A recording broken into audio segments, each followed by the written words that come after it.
বিরতির পর স্বাগত। হাসিনা সরকারের পতনের পর বাংলাদেশের একটা অংশ মানসিক ভারসাম্যহীন হয়ে পড়েছে। এবার এই অভিযোগ এবং এই কথা, এই চর্চাই কিন্তু হতে শুরু করেছে, কারণ বাংলাদেশের এক বিজেপি কর্তার বক্তব্য হচ্ছে তিনি একাই নাকি ভারত দখল করতে পারবেন, তিনি একাই বিএসএফ এর সাথে লড়াই করতে পারবেন। তার এই বক্তব্য চাউল হতেই কিন্তু ভারসাম্যহীন বলে মনে করছেন সংশ্লিষ্ট শুভবুদ্ধি সম্পন্ন সাধারণ মানুষগণ। কিভাবে তিনি এই কথাটি বললেন, কি তার বক্তব্য, চলুন একবার দেখাচ্ছি আপনাদের। জিরো লাইনে দাঁড়ায় আছি, আপনাদের এখানে আসার দরকার নাই, আমি এনাফ বিএসএফ কে সাইজ করার জন্য। বুঝতে পারছি, যখন আমার প্রয়োজন হবে তখন আমি বলবো ঠিক আছে গ্রামবাসী, আমাদের গ্রামবাসীকে নিয়ে আসো, নিয়ে আমরা সাইজ করি। তা আমি না ডাকলে আপনারা ওখানে ভিড় করে আমাদের কাজকে ব্যাঘাত ঘটাবেন না। আমাদের হাতে অস্ত্র আছে, আমাদের ট্রেনিং আছে, সর্বশেষ হচ্ছে আমাদের মনোবল আছে, এবং আমাদের পিছনে 18 কোটি মানুষ আছে না? তিনি একাই নাকি বিএসএফ কে সামাল দিতে পারবেন, তিনি একাই বিএসএফ এর বিরুদ্ধে লড়াই করতে পারবেন, ঠিক এই বিস্ফোরক বক্তব্য তিনি করলেন। তিনি কি বলেছেন, কোট আনকোট আবারও শোনাচ্ছি। জিরো লাইনে দাঁড়ায় আছি, আপনাদের এখানে আসার দরকার নাই, আমি এনাফ বিএসএফ কে সাইজ করার জন্য। বুঝতে পারছি, যখন আমার প্রয়োজন হবে তখন আমি বলবো ঠিক আছে গ্রামবাসী, আমাদের গ্রামবাসীকে নিয়ে আসো, নিয়ে আমরা সাইজ করি। তা আমি না ডাকলে আপনারা ওখানে ভিড় করে আমাদের কাজকে ব্যাঘাত ঘটাবেন না। আমাদের হাতে অস্ত্র আছে, আমাদের ট্রেনিং আছে, সর্বশেষ হচ্ছে আমাদের মনোবল আছে, এবং আমাদের পিছনে 18 কোটি মানুষ আছে না? আপনারা শুনলেন এই বিজেপি কর্তার বক্তব্য। বিএসএফ এর উপর আক্রমণের ছক এবার কিন্তু ফাঁস করলেন তিনি, এবং তিনি বললেন যে তিনি নাকি একাই বিএসএফ কে প্রতিহত করতে পারবেন, তার সাথে 18 কোটি মানুষ রয়েছে। যে বাংলাদেশের কাছে পরমাণু অস্ত্র বলে এখনো পর্যন্ত তেমন কিছু নেই, যেখানে ভারতের কাছে তেজসের মতো একাধিক সেখানে অত্যাধুনিক যন্ত্র রয়েছে, অত্যাধুনিক দেখা গেছে যে সেখানে বিমান রয়েছে, কিন্তু সেই জায়গায় বাংলাদেশ বলছে নাকি তারা এই 18 কোটি মানুষ নিয়ে ভারত দখল করবে। একেবারে হাস্যকর হয়ে উঠেছে তার এই বক্তব্য। তবে সে বিষয়ে আমি বিস্তারিত জানবো। টেলিফোন লাইনে এই মুহূর্তে যুক্ত হয়ে গেছে প্রাক্তন আর্মি এন মোহন রাও। প্রথমে আপনাকে নিউজ ভ্যানগার্ডের পর্দায় স্বাগত জানাচ্ছি। নমস্কার, ধন্যবাদ আপনাদেরকে সবাইকে আজকে আবার আমাকে ফোনে কল করার জন্য। এই যে বিএসএফ কে প্রতিহত করতে পারবেন তিনি একা, এই যে বিজিবির কর্তার বক্তব্য, কি বলবেন আপনি? দেখুন, এইগুলো মানসিক হতাশা ছাড়া আর কিছুই না। এ ধরনের মানুষকে আমরা যদি ইম্পর্টেন্স দিই, তাহলে ভাবুন যে বক্তব্য উনি বলছেন যে একাই উনি পুরো বিএসএফ কে হ্যান্ডেল করে নেবেন। তো যে বিএসএফ কর্তা যারা আছেন, যারা বিএসএফ এ চাকরি করছেন, বা যে থার্ড লাইনে আর্মি আছে, তো সেগুলো কিসের জন্য আছে? ভারতের সেনা এবং আধা সামরিক বাহিনী এগুলো কি হাতে চুরি পরে বসে আছে যে উনি একা মানে 100, যে উনি বিএসএফ কে একাই দখল করে নেবেন? কেউ বলছে বাংলাদেশ থেকে এসে উনি কলকাতা দখল করে নেবে, কেউ বলছে 3 দিনের মধ্যে দিল্লি দখল করে নেবে। আরে ভাই, ভারত কি কোনো গরু ছাগল না? দৌড়ে গিয়ে আমি ধরে নিয়ে চলে আসলাম আর বেড়ায় বেঁধে নিলাম? এই দুঃসাহস কথা বলার এদের সাহসটা এই কারণেই জুটছে যে হতাশা, ফ্রাস্ট্রেশন মানুষের যখন ভরে যায়, আর হাই অন মানে কোনো একটা মানে মাদক পদার্থ যদি উনি নিয়ে থাকেন, তাহলেই এই পরিস্থিতিতে উনি কথা বলতে পারবেন। কালকে যদি উনি মানে হোশা অবস্থাতে থাকবেন, সেই সময় যদি ওনাকে জিজ্ঞাসা করা হয় যে আপনি এই কথাটা মন্তব্য রেখেছিলেন, তখন উনি বলবেন না আমার এটা ভুল হয়েছে, আমার এটা বলা উচিত হয়নি, মানে আমি সারা বাংলাদেশকে নিয়ে কথা বলেছি। তাহলে বাংলাদেশের 18 কোটি মানুষও যদি হেঁটে পায়ে হেঁটেও যদি এখানে আসতে চায়, তাহলে আমরা সীমাবর্তী যে রাজ্যগুলো আছে, কলকাতার বাংলায় 10 কোটি মানুষ আছে, ত্রিপুরা আছে, আগরতলা ত্রিপুরার একটা রাজ্য, তারপরে আসাম আছে, তারপরে সিকিম আছে। তো এই রাজ্যগুলো যদি একদিন খালি ওদিকে টল মেরে চলে আসে, তাহলে বাংলাদেশ ভেসে যাবে। ও এই ধরনের কথাবার্তা বলা শুধু উনি এই জন্যই বলছেন ইম্পর্টেন্স পাওয়ার জন্য, আর কিছুই না। এত সহজ নয়। আগামী 26শে জানুয়ারি দেখে নেবেন রিপাবলিক ডে প্যারেডে ভারত কত গুণ এগিয়ে গেছে সামরিক শক্তিতে, এবং সেনাবাহিনীর যে শক্তিটা আছে সেটা এনারা হয়তো ভুলে গেছেন। যে পাকিস্তান, যে খান সেনা, যেটাকে আমরা 13 দিনে শেষ করেছিলাম, 96,000 প্লাস পাকিস্তানি সেনা সারেন্ডার করেছিল 13 দিনের যুদ্ধের মাথায়। সেই সময় বাংলাদেশের যারা আজকে বড় বড় কথা বলছে তারা আজকে ভুলে যাচ্ছে যে 13 দিনে মাথায় যে লড়াইটা আমরা জিতেছিলাম সে বাংলাদেশের কোনো অবদান ছিল না। শেখ মুজিবুর রহমানের শুধু হাতে লাঠি আর 303 হয়তো কয়েকটা হাতিয়ার নিয়ে ওরা যুদ্ধে অংশগ্রহণ করেছিল, তাই আজকে তারা মাথা উঁচু করে আজকে বাংলাদেশে বসবাস করছে। ওই জন্যই আজকে যেহেতু একটা মাথা গোজানোর জন্য একটা রাষ্ট্র পেয়ে গেছে এবং একটা মুসলিম অঙ্গ ভেঙে আরেকটা মুসলিম অঙ্গই তৈরি হয়েছে, এটা আমাদের পূর্ববর্তী যে সরকার ছিল এদের গাফিলতি ছিল যে তখনই যদি পূর্ব পাকিস্তানকে ভারতের সাথে যুক্ত করে দেওয়া হতো তাহলে আজকে এত বড় দুঃসাহসিক কথাগুলো বলার সাহস তাদের কাছে আজকে হতো না।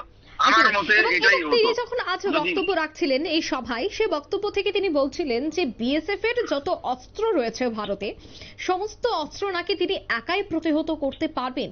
কিভাবে বললেন, মানে কিভাবে সম্ভব? মানে বিগতে আমরা শুনেছিলাম যখন যে রাবণের 10টা মাথা ছিল, সে এক একটা মাথা পড়লে আরেকটা মাথা তৈরি হতো। হ্যাঁ, তো এই আমার মনে হচ্ছে আরেকটা রাবণ কর্নেল বাংলাদেশের উনি হয়তো জন্ম নিয়েছেন, তাই উনি বলতে পারছেন যে উনি একাই মানে বাংলাদেশের অস্ত্র মানে বিএসএফ এর যত অস্ত্র শস্ত্র আছে সব নিজেই ট্যাকেল করে নেবেন। অত সোজা না, এত মানে বলার এদের সাহসটা আছে কোথা থেকে এবং কোন মানে জিনিসের উপরে এনারা হাই থাকেন যে উকসানিমূলক কথা বলে কি দেখাতে চাইছেন বা কি করতে চাইছেন। ভারতবর্ষ এখনো বাংলাদেশে সবাই তো আর ভারতের শত্রু নয়। আজকে তারাও বুঝতে পারছে যে ভারতের সাথে শত্রুতা করে তাদের কাছে খাওয়া পড়ার জিনিসের অভাব আগামী দিন কোন পর্যায়ে হতে চলেছে তারা ভুলে যাবেন না। আজকে পাকিস্তানের লোকেরা ভারতকে চোখ দেখিয়েছিল, আজকে তারা কোন দামে জিনিসপত্র কিনে খাচ্ছে। সেখানকার মানুষ এই বেলা খেলে ওই বেলা খাওয়ার জন্য তাদের কাছে খাওয়া পড়ার নেই, ভারতকে চোখ দেখিয়েছিল। আর আজকে ভারতের 25 কোটি মানুষ নিম্ন বর্গ থেকে উঠে আজকে মধ্যম বর্গে উঠে চলে এসছে। সেই রাষ্ট্রের সাথে, সেই দেশের সাথে, সেই সেনা মানে সেই দেশের সেনার সাথে টক্কর দেবে বাংলাদেশের এই মৌলবাদী সন্ত্রাসবাদী সরকার, এটা অসম্ভব ব্যাপার। এরা মানে মূর্খে স্বর্গে বাস করছে, আমি এটাই বলবো।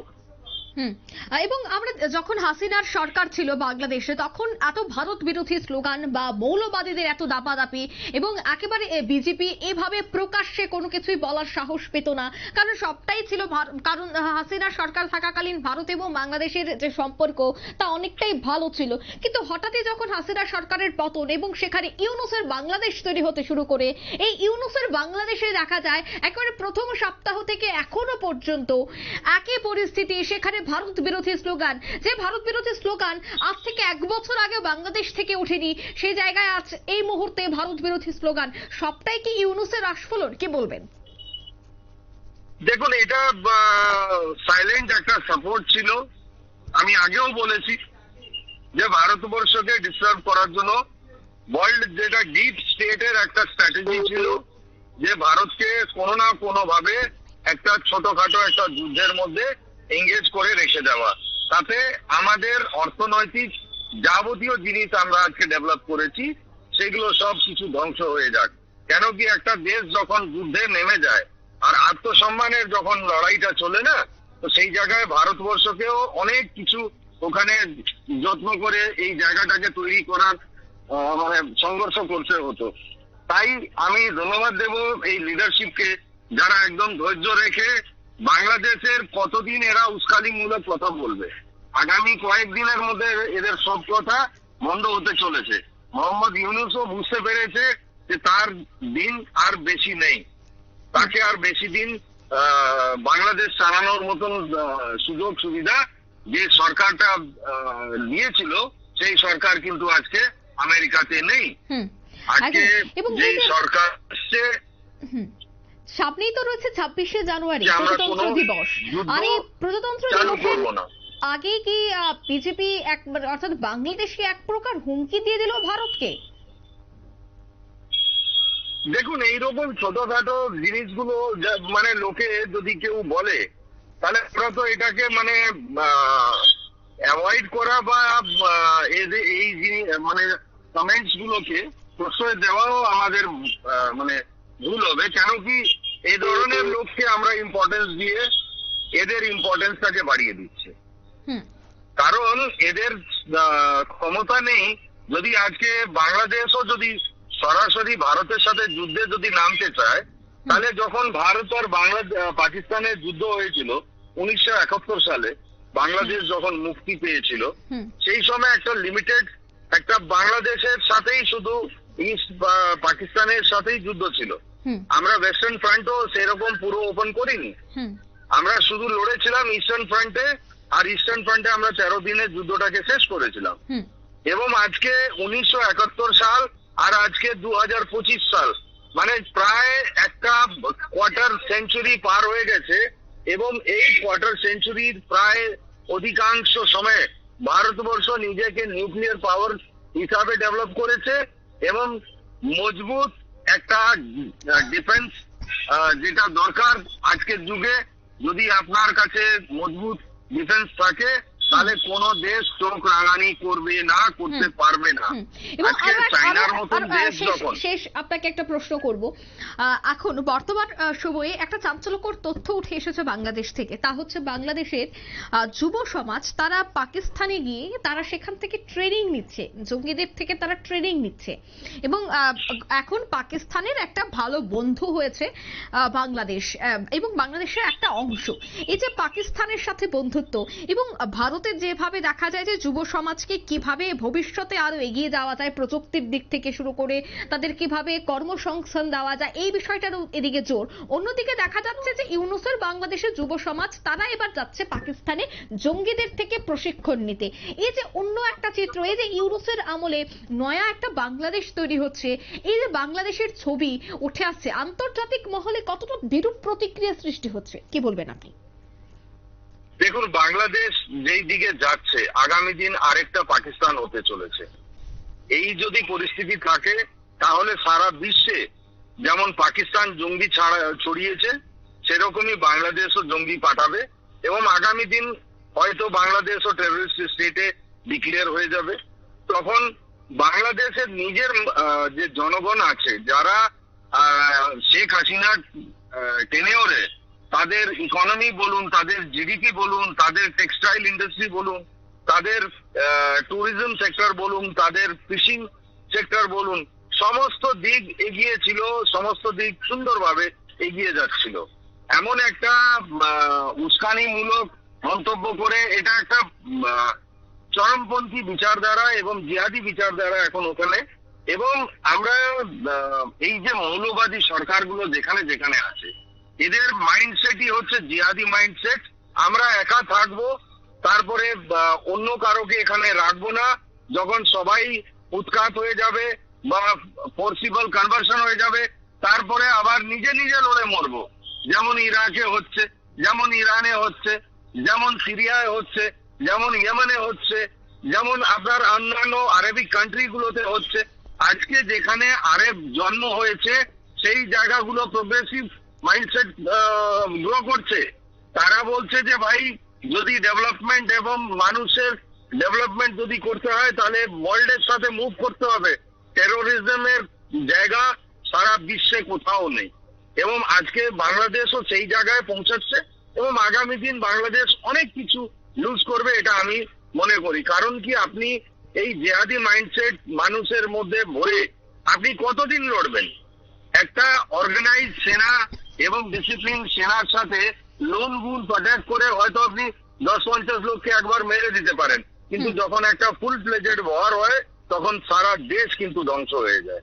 এবং আগামী দিন যদি এটাই থাকে তাহলে আমাদের সরকার যেটা নির্দিষ্ট সিদ্ধান্ত নেওয়া সেটা নেবে এবং এদেরকে ঠিক যেইভাবে পাকিস্তানকে ঠান্ডা করেছে, যেইভাবে চায়নাকে তাকে তার অকাত দেখানো হয়েছে, সেভাবে বাংলাদেশকেও দেখিয়ে দেওয়া হবে।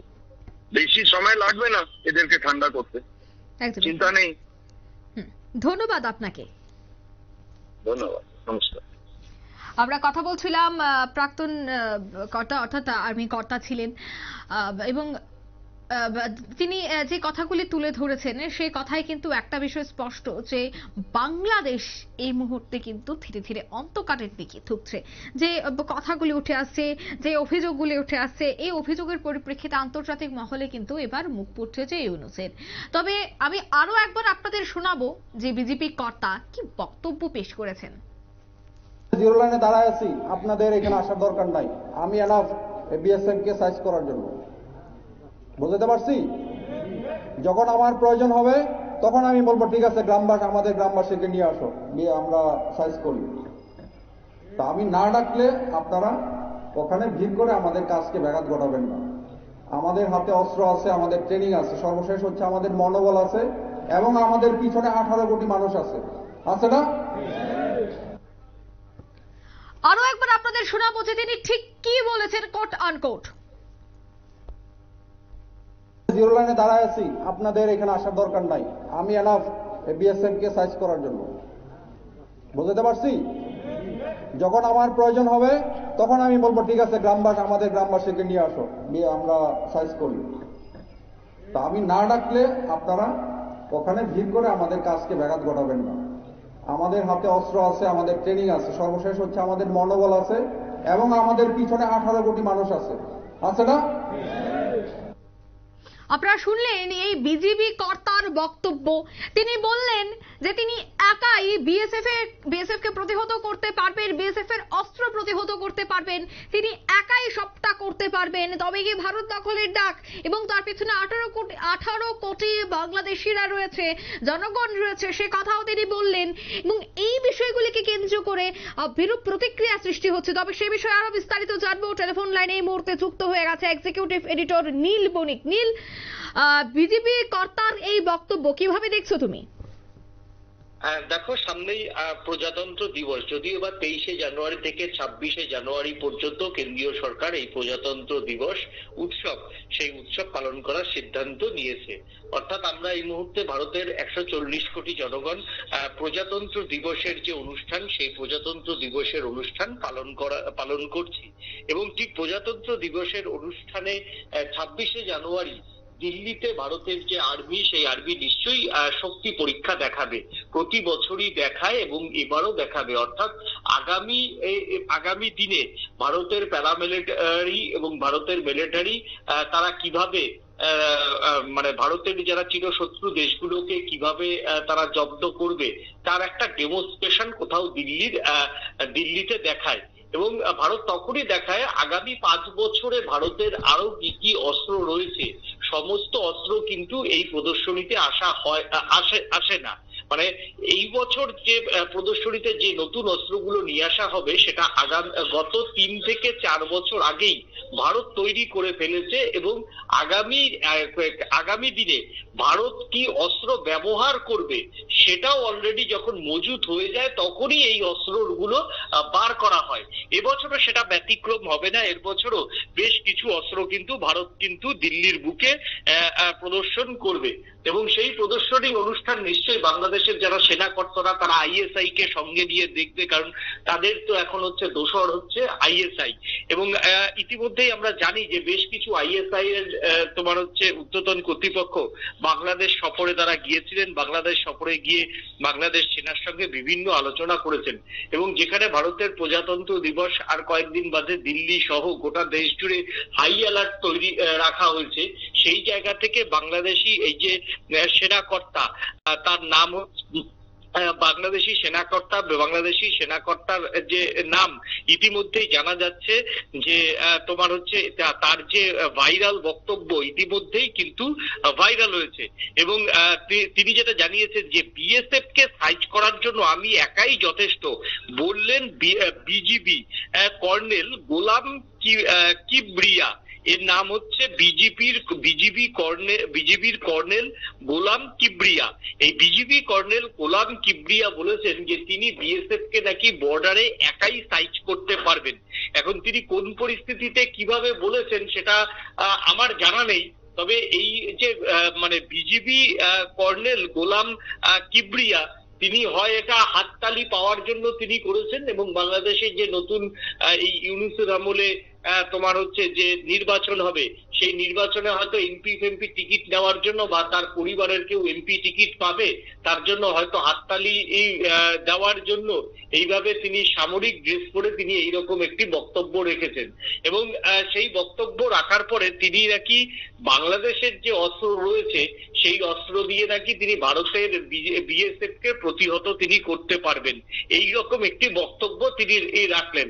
এখন যদি কোনো মানুষ বিচার বিবেচনা বা সঠিক বুদ্ধি পড়াশোনা দিয়ে কথা না বলে তাহলে তো কিছু করার নেই। যদি তার মধ্যে সাধারণ পড়াশোনা মানে মিলিটারি যে ইকুইপমেন্ট সেই ইকুইপমেন্ট নিয়ে যদি সাধারণ পড়াশোনা থাকতেন তাহলে তিনি এইভাবে বলতে পারতেন না। অর্থাৎ আরো একটা জিনিস পরিষ্কার যে সাধারণ পড়াশোনা নেই বলেই তো তিনি আজকে বাংলাদেশের বিজেপির কর্নেল। তিনি তো ভারতের যদি কর্নেল কোনোদিনও হওয়ার মতো কেন ভারতের একটা সিপাহী হওয়ার মতো তার যোগ্যতা নেই, কারণ না হলে এইরকম একটা বক্তব্য কেউ রাখতে পারে না। দেখো তো বাংলাদেশ তারা ভারতকে শত্রু দেশ মনেই করতেই পারে, সেটা তাদের দেশের একেবারেই অধিকার। তিনি তাদের দেশের সামরিক একজন কর্তা, তিনি শত্রুপক্ষকে সবসময় মোকাবেলা করার জন্য তার আত্মবিশ্বাস তুঙ্গে থাকবে, এটা স্বাভাবিক, এটা কোনো অস্বাভাবিক ঘটনা।